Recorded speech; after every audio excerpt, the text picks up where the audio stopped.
بسم اللہ الرحمن الرحیم بسم اللہ الرحمن الرحیم نحمده ونصلی علی رسولہ الکریم اما بعد۔ نبی کریم صلی اللہ علیہ وسلم نے فرمایا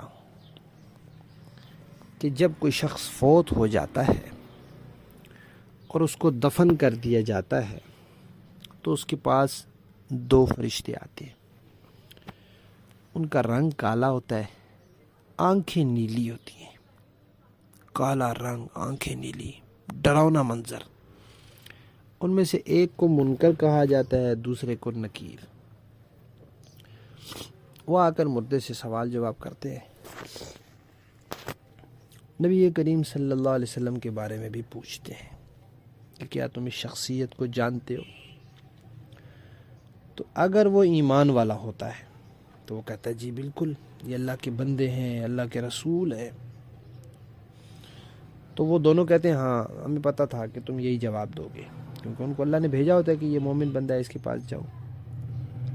پھر اس کے بعد اس کی قبر کو کشادہ کر دیا جاتا ہے، کھلا کر دیا جاتا ہے۔ 70 ہاتھ دائیں، 70 ہاتھ بائیں، 70 ہاتھ آگے، 70 ہاتھ پیچھے، اتنی قبر کشادہ ہو جاتی ہے۔ پھر اس کو کہا جاتا ہے کہ آپ آرام سے لیٹ جاؤ، اور قبر اس کی روشن کر دی جاتی ہے، اندھیری نہیں رہتی۔ وہ کہتا ہے اچھا میں اپنے گھر والوں کو جا کے بتاؤں کہ میرا تو اتنا اچھا۔ فرشتے کہتے ہیں نہیں، یہاں سے واپسی کا کوئی قانون نہیں ہے، اب بس یہیں رہنا ہے۔ اور اگر وہ بندہ کوئی کافر یا منافق ہوتا ہے تو فرشتے اس سے پوچھتے ہیں کہ یہ شخصیت کون ہے؟ وہ کہتا ہے ہاں مجھے تو نہیں پتہ، مجھے تو کچھ پتہ نہیں، لوگ جیسے کہتے تھے میں لوگوں سے سنتا تھا ویسے ہی کہتا رہتا تھا، پتہ مجھے کچھ نہیں۔ فرشتے کہتے ہیں ہاں ہمیں معلوم تھا کہ تو یہی جواب دے گا۔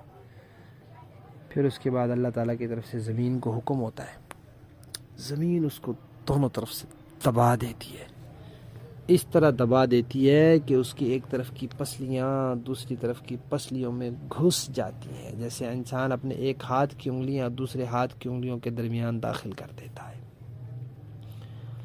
پھر وہ قیامت تک اسی طرح رہتا ہے، اور اللہ تعالیٰ اس کو پھر قیامت کے دن وہاں سے اٹھاتے ہیں۔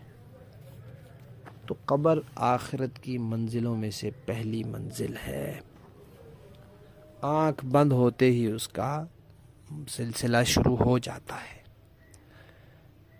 اس لیے اللہ تبارک و تعالیٰ سے یہ دعا بھی کرنی چاہیے اور کوشش بھی کرنی چاہیے کہ اللہ تعالیٰ ہر قسم کے عذاب سے ہماری حفاظت فرمائے اور ہمیں آخرت کی صحیح تیاری کی توفیق عطا فرمائے۔ آمین۔